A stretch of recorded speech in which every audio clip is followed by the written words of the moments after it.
Coordinated surface को देख लेते हैं।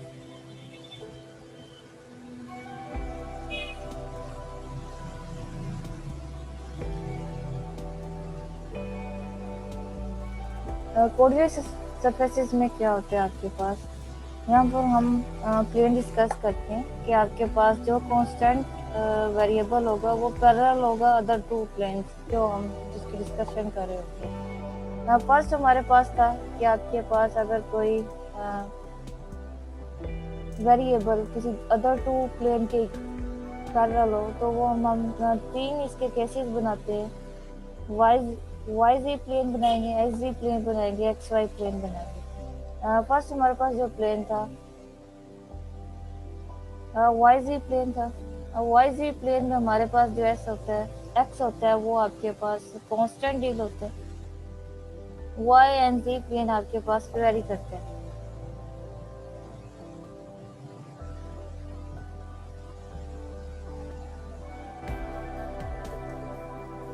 यहाँ से हम एक इक्वेशन बनाते हैं, x इक्वल टू c1 रखते हैं। इसका मतलब है कि x आपके पास जो है वो कांस्टेंट होगा। ये जो इसकी जो आपके पास ज्योमेट्रिक बनेगी ये फर्दर पैरेलल होता है। आपके पास y एंड जो z एक्सिस के पैरेलल इसकी शेप बनती है और y and z both are ये आपके पास वेरी करते हैं।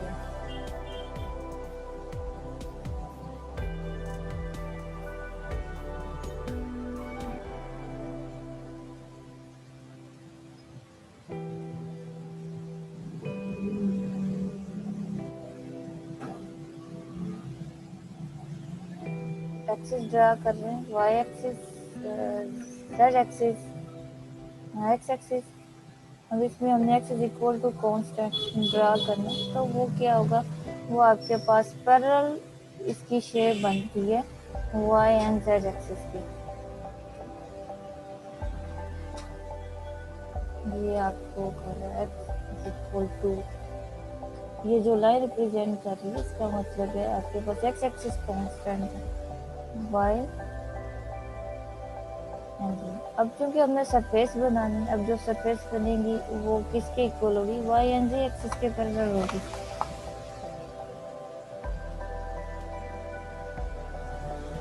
ये इस तरह से इसकी शेप आएगी। हाँ, ये ऊपर ड्रा किए लेकिन ये y and z axis plane के पैरेलल शेप है। ये आपके पास फर्स्ट सरफेसेस आ गई, सरफेस बनी है x is equal to c है। सेकेंड हमारे पास है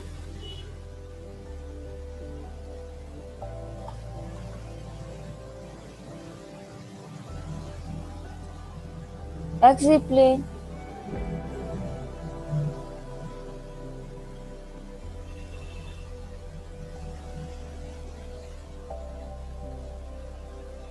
इसमें आपके पास क्या होगा, इसमें आपके पास जो y होगा वो कांस्टेंट हम उसे डील करते हैं। जो अदर टू प्लेन है यहाँ पर आपके पास x एक्सिस है और z एक्सिस है, ये आपके पास वेरी करेंगे, बोथ आर वेरी। तो इसमें जो y एक्सिस के अलोंग जो सरफेस बनेगी वो x एंड z के पैरेलल प्लेन होगा।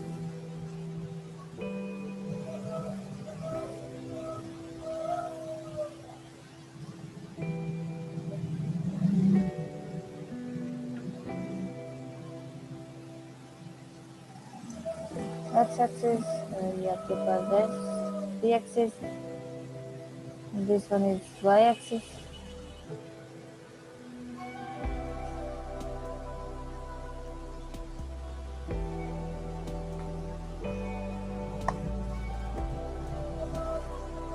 यहाँ पर प्लेन शो करवाना है जो आपके पास z axis and y axis के पैरेलल प्लेन।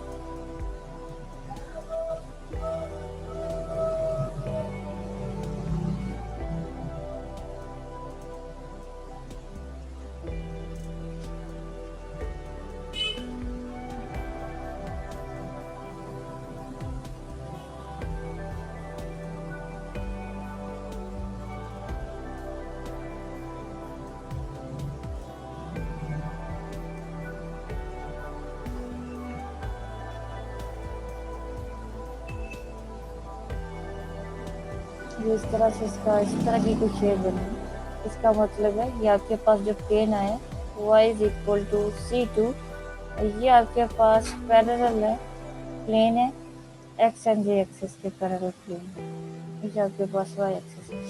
इसी तरह इसका आपके पास थर्ड जो प्लेन बनेगा, जो थर्ड सरफेस बनेगी, वो आपके पास अलोंग बनेगी सरफेस एक्स वाई प्लेन। उसमें आपके पास जो z एक्सिस होगा वो कांस्टेंट रेट होगा।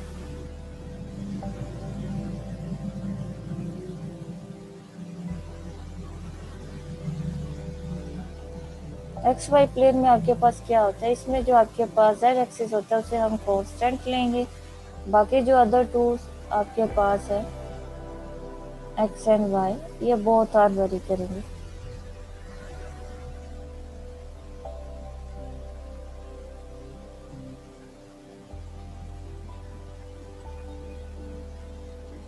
मैथमेटिकली हम इंटरसेप्ट के थ्रू से ये लाइंस ड्रा करते हैं।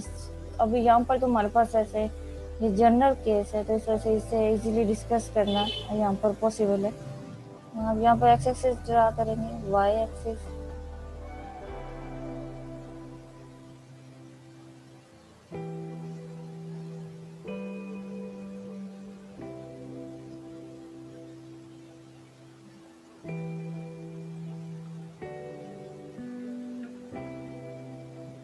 अब यहाँ पर आपके पास जो प्लेन होगा वो किसकी, एक्स एंड वाई के प्लेन, ये एक्स एक्सिस है, ये वाई है, तो इसके पैरेलल प्लेन यहाँ पर बनेगा, तो यहाँ पर ड्रा करेंगे। जो आपके पास थर्ड प्लेन होगा वो इन दोनों के पैरेलल होगा।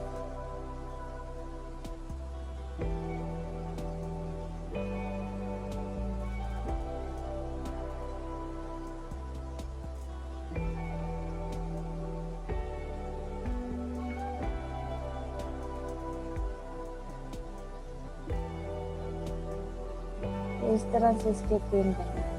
ये इस तरह से कोऑर्डिनेट सरफेसेस में आपके पास प्लेन के अबाउट स्टडी डिस्कस होती है। उसमें आपके पास टू प्लेन वेरी करती है, एक प्लेन कांस्टेंट रहता है। ये आपके पास जो भी जो कांस्टेंट था उसके क्रॉस वो वाले आपके पास सरफेस डिस्कस होती है। जिस तरह हमने U1 की सरफेस देखनी थी, तो वो आपके पास किसके अलोंग बनती थी, वो आपके पास बिटवीन बनती थी U2 एंड U3 की। अब यहाँ पर आपके पास जो वर्ड है वो पैरेलल यूज हो रहा है कि ये जो आपके पास सरफेस बन रही है parallel to y and z axis के पैरेलल सरफेस आपके पास बनेगी। उसके बाद आपके पास अगर आपने x z प्लेन में देखना है कि कौन सी आपके पास सरफेस होगी, तो इनके पैरेलल आपके पास जो सरफेस बनेगी वो y एक्सिस की बनेगी। ये आपके पास x है, y है, ये आपके पास एक्स वाई के एक्सिस आपके पास ये इसकी सरफेस बन रही है, जिसे हमने z is equal to C3 रखा इस तरह। अब दूसरा हमारे पास इसका मतलब क्या होता है कि each point in the rectangular coordinate intersect कर रहे हैं थ्री कोऑर्डिनेट सरफेसेस को, जिसे हमने x is equal to C1, यहाँ पर मैं राइट कर देती हूँ। इनका मतलब क्या हुआ जो हमने ये किया है, इसका मतलब ये है कि each point in the rectangular system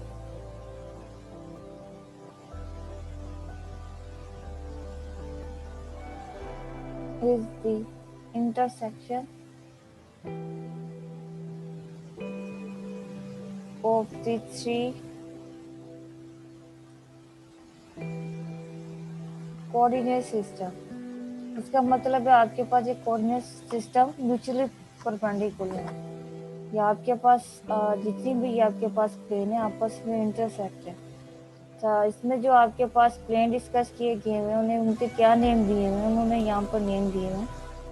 एक आपके पास कांस्टेंट रहेगा, अदर टू वेरी करेंगे। इसी तरह वाई एक्सिस पे भी यही है, एक वेरी करेगा, एक कांस्टेंट रहेगा, बाकी अदर्स वेरी करेंगे।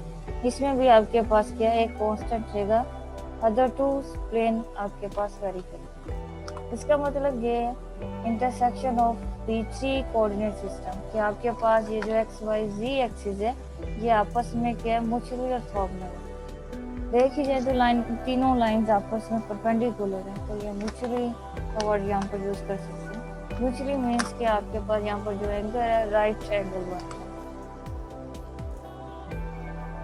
ये थी कोऑर्डिनेट सरफेसेस। अब हमारे पास कोऑर्डिनेट कर्व, वहां पर भी कर्व थी, ठीक है। वहां पर हमारे पास u1 u2 u3 कर्व थी। यहाँ पर हमने लाइंस के थ्रू इसे डिस्कस करना है। यहाँ पर कोऑर्डिनेट कर्व की स्टडी क्या होगी, वो देखते हैं।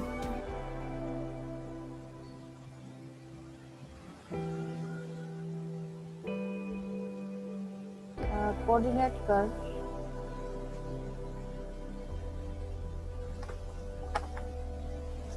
जिस तरह वहां पर हमने कोऑर्डिनेट कर्व को डील किया था, यहाँ पर भी हम रेक्टेंगुलर कोऑर्डिनेट में वैसे ही कोऑर्डिनेट कर्व को डील करेंगे। कोऑर्डिनेट कर्व का रेक्टेंगुलर कोऑर्डिनेट सिस्टम में क्या मतलब है, यहाँ पर हम मतलब इसका ये ले रहे हैं, कोऑर्डिनेट कर्व ऑफ दी, बहुत ही आपके पास ऑर्थोगोनल कॉन्वर्जेंट कोऑर्डिनेट। यहाँ पर हमारे पास बस रेक्टेंगुलर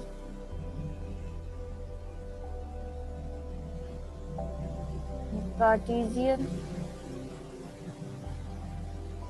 कोऑर्डिनेट सिस्टम आ जाएगा।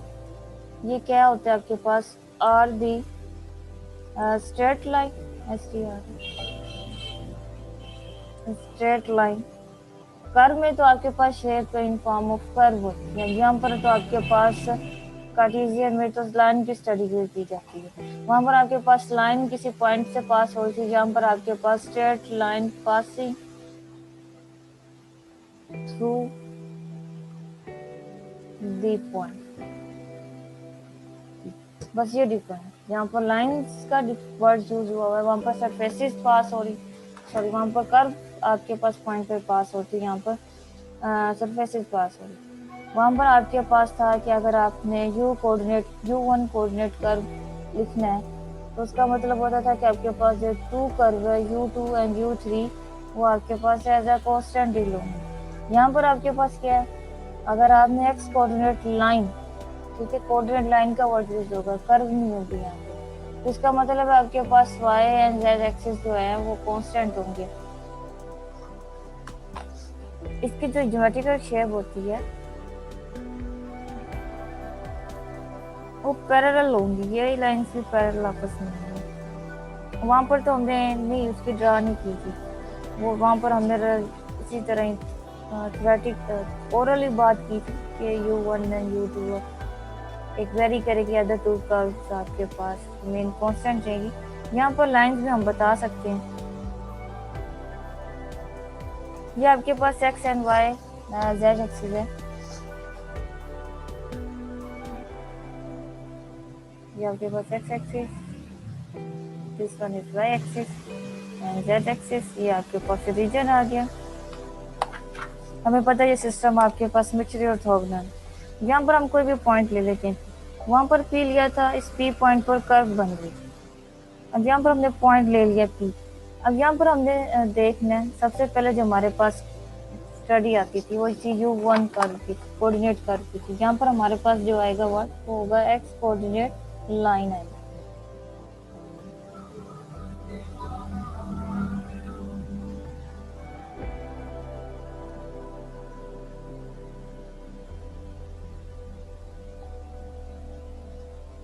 x कोऑर्डिनेट लाइन आएगी, ठीक है। इसका मतलब है कि आपके पास y and z axis fix होंगे, x वेरी करेगा।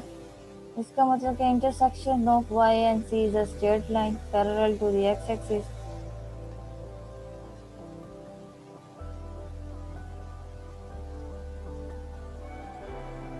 y and z fix means constant कह रहे हैं।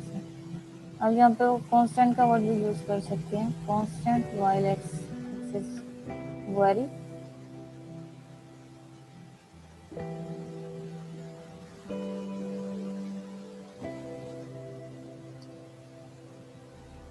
इन दोनों का क्या मतलब है, x and y axis axis का मतलब वाई एक्सिस भी आपके पास कांस्टेंट है,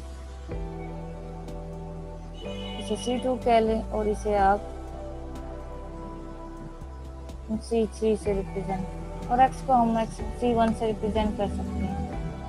अच्छा, इसके बाद जो आपके पास इन दोनों को देखते हुए लाइंस बनेगी, जो लाइंस होगी वो पैरेलल टू किसकी होगी, एक्स एक्सिस के पैरेलल होगी। ये आपके पास एक्स एक्सिस है, पॉइंट के थ्रू आपने लाइन बनानी है। जो लाइन बनेगी आपके पास इन दोनों के पैरेलल होगी, तो इस पॉइंट को यहाँ पर ड्रा कर ले लाइन को, इसी पॉइंट पर आपने लाइन ड्रा करनी है। ये आपके पास एक्स कोऑर्डिनेट लाइन बनेगी, इसमें एक्स एक्सिस वेरी करेगा, बाकी जो दो आपके पास है वो कांस्टेंट रहेंगे। तो ये आपके पास एक्स एक्सिस के पैरेलल ही इसकी वैल्यूज आएंगी। तो ये आपके पास जो लाइन है एक्स कोऑर्डिनेट को डिफाइन करें। इसी तरह अगर हम वाई कोऑर्डिनेट को डिस्कस करें तो उसमें जो आपके पास लाइन बनेगी वो वाई कोऑर्डिनेट के कोरस्पॉन्डिंग बनेगी। ये वाई की तो इससे नीचे होनी चाहिए,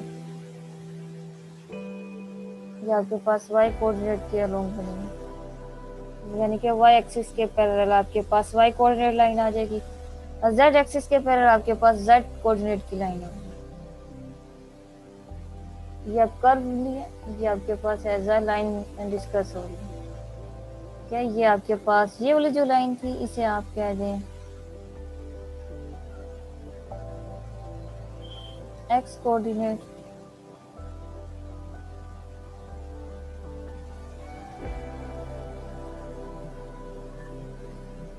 ये आपके पास एक्स कोऑर्डिनेट लाइन।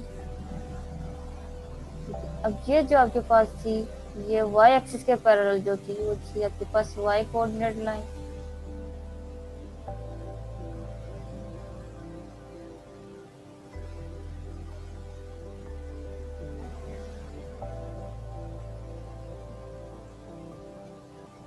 ये जो आपके पास है इसे आप क्या दें जेड एक्सिस के जो पैरेलल होगी वो जेड कोऑर्डिनेट लाइन है।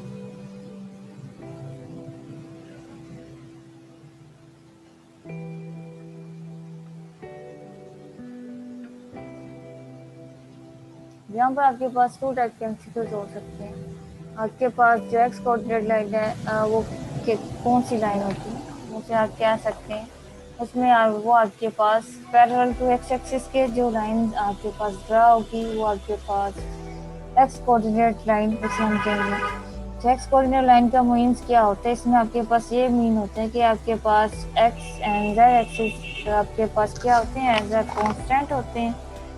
ये आपके पास कांस्टेंट हो गया, इसमें एक्स एक्सिस वेरी करता है। और जो सेकंड आपके पास है वो आपके पास है y coordinate line.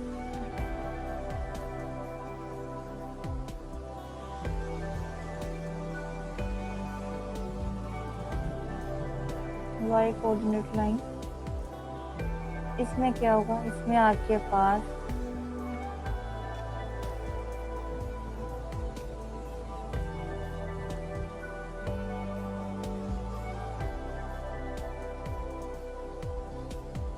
x and z axis are fixed,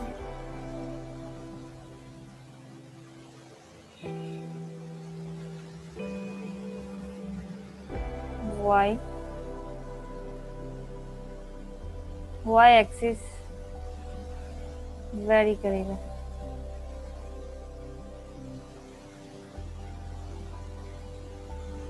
C1 और यहाँ पर जो आपके पास z एक्सिस है उसे हमने C3 से रिप्रेजेंट किया, C3 ये आपके पास एज अ कांस्टेंट डील होंगे।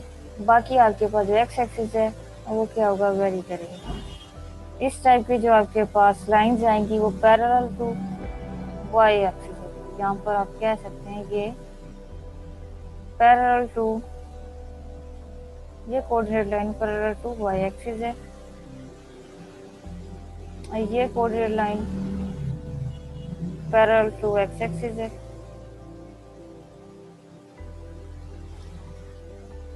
इसी तरह थर्ड के बारे में यही कह सकते हैं जो आपके पास है जिसे हम सी coordinate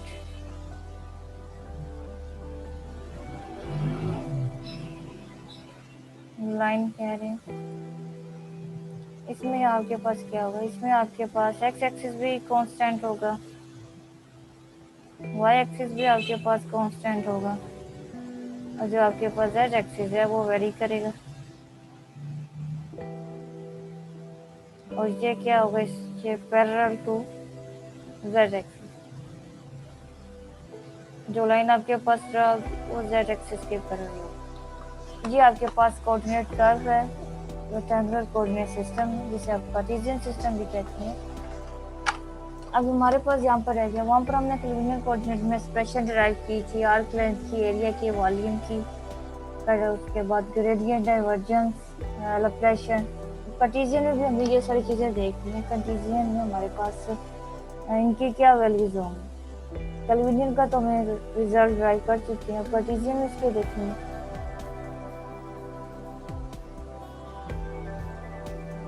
expression for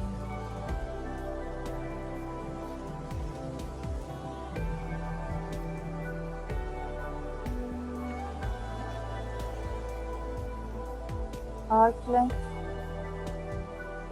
area,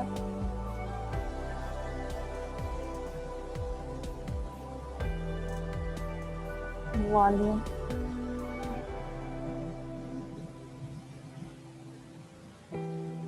rectangular coordinate,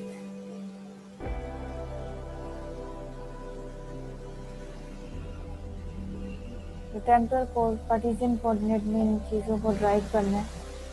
तो सबसे पहले हमारे पास है कि वहाँ पर u1, u2, u3 था और स्केलर थी, ठीक है। पर्टिकुलर केसेस को पहले देखेंगे। रेक्टेंगुलर कोऑर्डिनेट सिस्टम में हमारे पास इनकी वैल्यूज क्या होगी।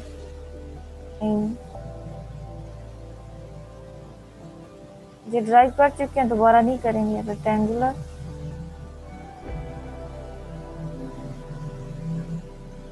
कोऑर्डिनेट पर्टिकुलर केसेस लिख रहे हैं, उसकी हेल्प से हम बाकी चीजें इजीली बता रहे हैं।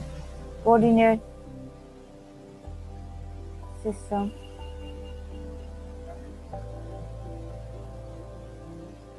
हमारे पास रेक्टेंगुलर कोऑर्डिनेट सिस्टम क्या है। u1 को हमने रिप्रेजेंट किया था एक्स एक्सिस से, u2 को रिप्रेजेंट किया था वाई एक्सिस से, और u3 को रिप्रेजेंट किया था जेड एक्सिस से। सेकेंड साइड हमारे पास था स्केलर फैक्टर का, उसे हमने रिप्रेजेंट किया था। उसकी वैल्यू जो हमारे पास आई थी h1 की 1 थी, h2 की भी 1 थी, और h3 की भी हमारे पास 1 थी। ये सिस्टम हमने लिख लिए कि रेक्टेंगुलर में हमारे पास ये कोऑर्डिनेट है। अब हमने इसके थ्रू सबसे पहले ड्राइव कर लेते हैं आर्क लेंथ एलिमेंट।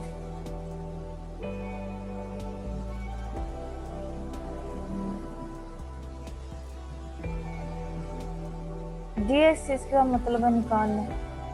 dx वहाँ पर हमारे पास dx किसके इक्वल आया था, वहाँ पर सबसे पहले हमने r को रिप्रेजेंट किया था।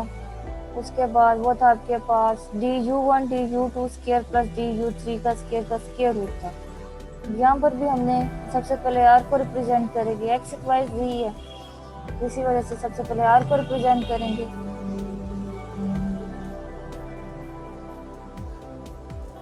हमने कैल्विनियर से कार्टेशियन में कन्वर्ट करना है, ये माइंड में रखना है। ये हम रिलेशन बता रहे हैं कार्टेशियन और कैल्विनियर कोऑर्डिनेट का। तो सबसे पहले वहाँ पर हम कार्टेशियन को रखते थे, कैल्विनियर में जा रहे थे, यहाँ पर हम इसका इन्वर्स प्रोसीजर कर रहे हैं। अब हमने यहाँ पर इनके कैल्विनियर कोऑर्डिनेट का r लिखना है, ठीक है।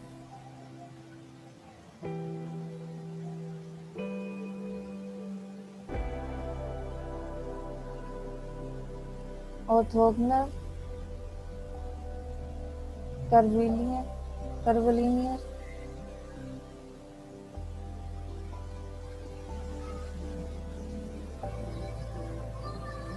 Coordinate r u1 u2 u3 होते हैं, वेल नोन है। इसमें r डिफाइन कर देंगे। r आपके पास वहाँ पर dx को हमने dr से रिप्रेजेंट किया है, इस वजह से यहाँ पर r की जरूरत पड़ रही है। u1 कैलकुलेशन मेथड सारे वही हैं, बस यहाँ पर थोड़ा सा बताना है कि किस तरह से हम इसे ट्रांसफॉर्म कर सकते हैं कार्टेशियन में। dr निकालेंगे तो इसके लिए आपके पास वही टोटल डिफरेंशियल का कॉन्सेप्ट यूज होगा। Partial r over partial u1 du1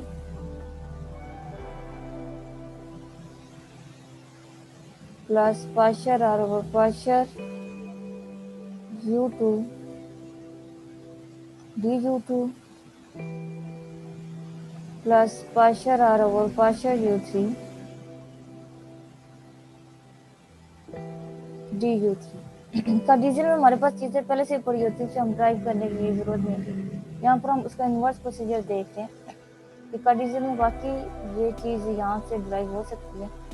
यहाँ पर वैल्यू हमारे पास पड़ी हुई है कन्वीनियर में। पार्शियल आर और पार्शियल u1 किसके इक्वल होता है? ये आपके पास होता है h1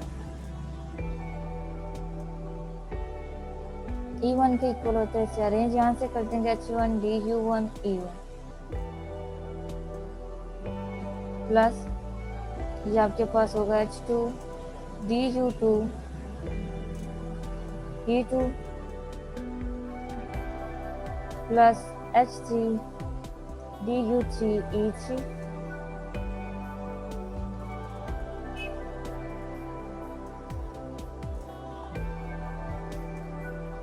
अब हम यहाँ पर जो डेफिनेशन अप्लाई करनी है वो हमने अप्लाई करनी है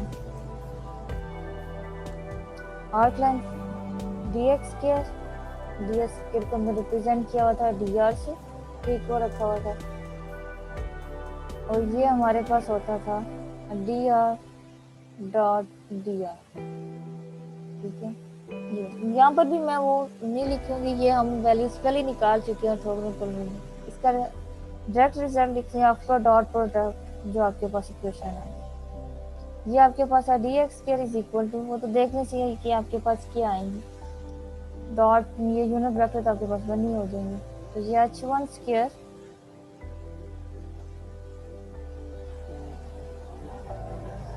du1 square plus h2 square du2 square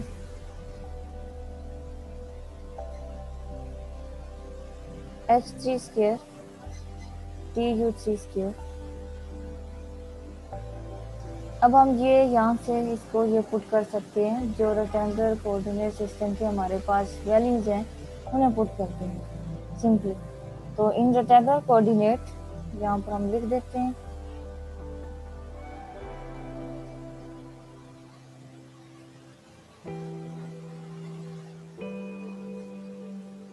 rectangular coordinate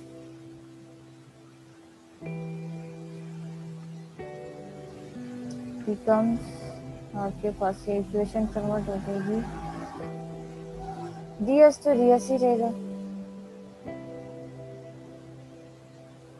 h1 यहाँ पर 1 है हमारे पास, 1 स्क्वायर हो जाएगा, और यहाँ पर du1 की जगह u1 किससे रिप्लेस होगा, x एक्सिस से रिप्लेस होगा, ये आ जाएगा, प्लस h2 भी 1 है, और यहाँ पर u2 रिप्लेस हो जाएगा y से, प्लस यहाँ पर आपके पास u3 1 है, यहाँ पर u3 रिप्लेस हो जाएगा z एक्सिस से, और ये आपके पास ये टर्म आ जाएगी। यहाँ से ds बता सकते हैं कि ds आपके पास है dx square plus dy square plus dz square whole का स्क्वायर है। ये आपके पास वैल्यूज आएंगे। कोऑर्डिनेट सिस्टम का रीजन में आपके पास हमने ये ड्राइव किए कर लिए थे फर्स्ट टॉपिक में। पहले कोऑर्डिनेट सिस्टम लिखते हैं, ये पर्टिकुलर केसेस में हम कहते हैं ये हमारे पास वैल्यूज थे। उसके बाद ये आप ना भी करें ना, ये जो मैंने स्टेप किए हैं ना भी करें, अगर आप ds कन्वीनियर कोऑर्डिनेट का डायरेक्ट लिखते हैं उठा कर ये वाला, ठीक है, उसमें आपने वैल्यूज पुट कर दें तो वहाँ से आप रेक्टेंगुलर कार्टेशियन कोऑर्डिनेट बता सकते हैं कि इसके रेक्टेंगुलर कार्टेशियन कोऑर्डिनेट क्या है। ये इक्वेशन है, कार्टेशियन में आपके पास ये एक्सप्रेशन है किसकी, आर्क लेंथ एलिमेंट। बाकी ये तो मैंने आपके जो स्टेप किए हैं करने की जरूरत नहीं है, जस्ट थोड़े से बताए हैं कि ये किस तरह से, उसमें भी वही कैलकुलेशन है। ये वाला एरिया आप यहाँ तक ना भी करें, ये वाला एरिया यहाँ तक ना भी करें, डायरेक्ट ds लिखते हैं क्योंकि ds वही निकाला है, कन्वीनियंट में भी यही था। ठीक है, तो वहाँ पर वैल्यूज पुट कर दें तो वहाँ से भी निकाल सकते हैं। अब हमारे पास आ गया एरिया लिमिट। अब यहाँ पर डायरेक्ट मैंने कर दिया, ठीक है ना। फिर आप इसे बता सकते हैं, ये जो आपके पास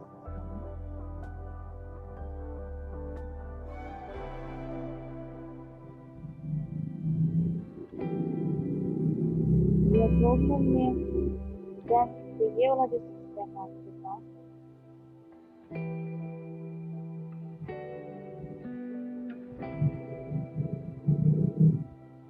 रेक्टेंगुलर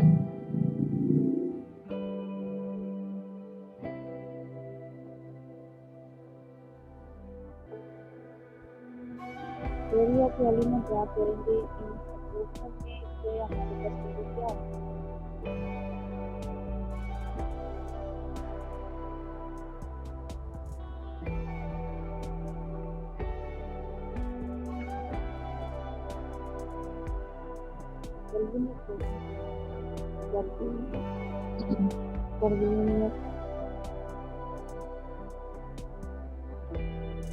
प्रेजेंट किया था DA1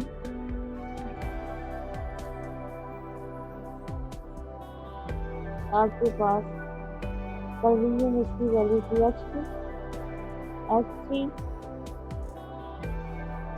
DU1 एंड DU2 ये आपके पास थी।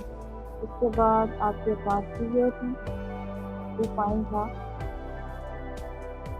H1 H3 DU1 DU3 और आपके पास आपने था लास्ट में DA3 H1 H2 DU1 DU2। ये जो आपके पास था ये U1 के अलोंग था, ये U2 के अलोंग था, ये आपके पास U3 के अलोंग। अब हमने इसी सिस्टम को देखना है, किसमें देखेंगे, रेक्टेंगुलर कोऑर्डिनेट सिस्टम में देखेंगे।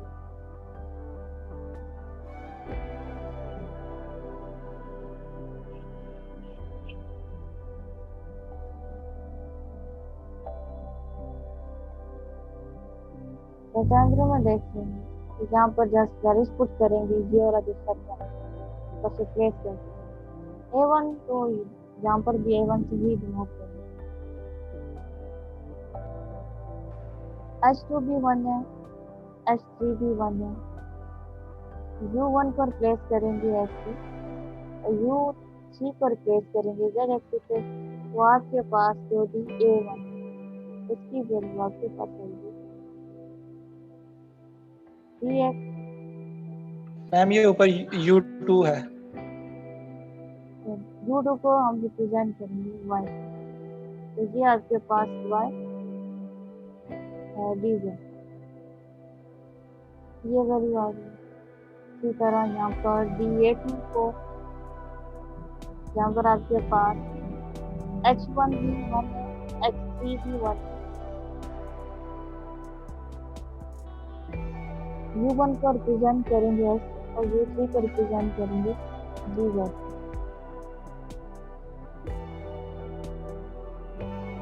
U3 भी आप बता सकते हैं। बहुत स्केलर आर 1, U1 X आ जाएगा एंड U2 Y आ जाएगा। इसका आंसर आपके पास आ जाएगा DS और इसका DS2 है। ये एरिया एलिमेंट राइट करनी है।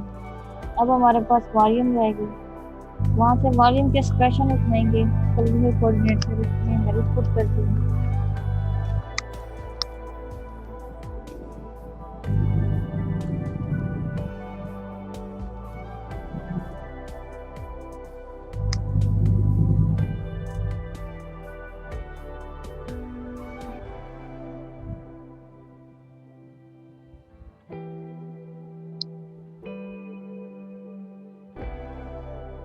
इधर फोगना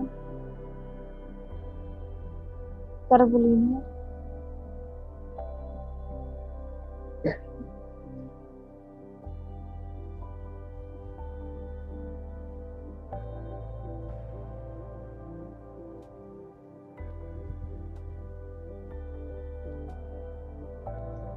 डीवी की एक्सप्रेशन जो हमने ड्राइव की थी वो थी आपके पास DV is equal to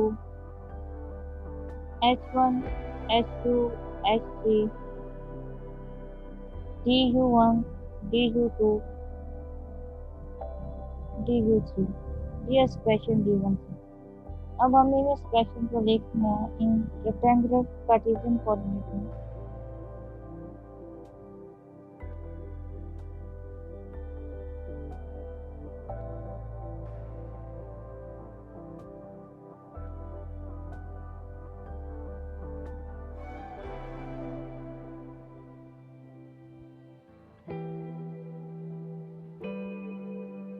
replace करेंगे वैल्यू H1 की, हमारे पास यहाँ पर कार्टेशियन में 1 है, H2 भी 1 है, H3 भी 1 है। यहाँ पर DU1 को ऐसे रिप्लेस कर देंगे और DU2 में U2 को Y से रिप्लेस करेंगे और U3 को Z से रिप्लेस करेंगे। तो आपके पास जो वॉल्यूम एलिमेंट है वो आ जाएगा DX DY इसके ऊपर आ जाएगा। अब हमारे पास जैकोबियन है, जैकोबियन की एक्सप्रेशन देखते हैं।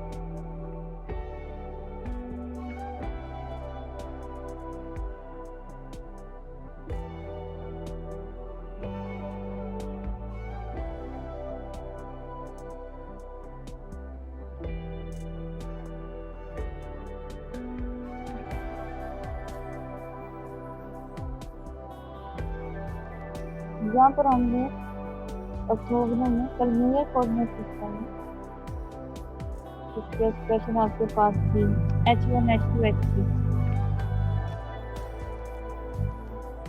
ऑक्टोबर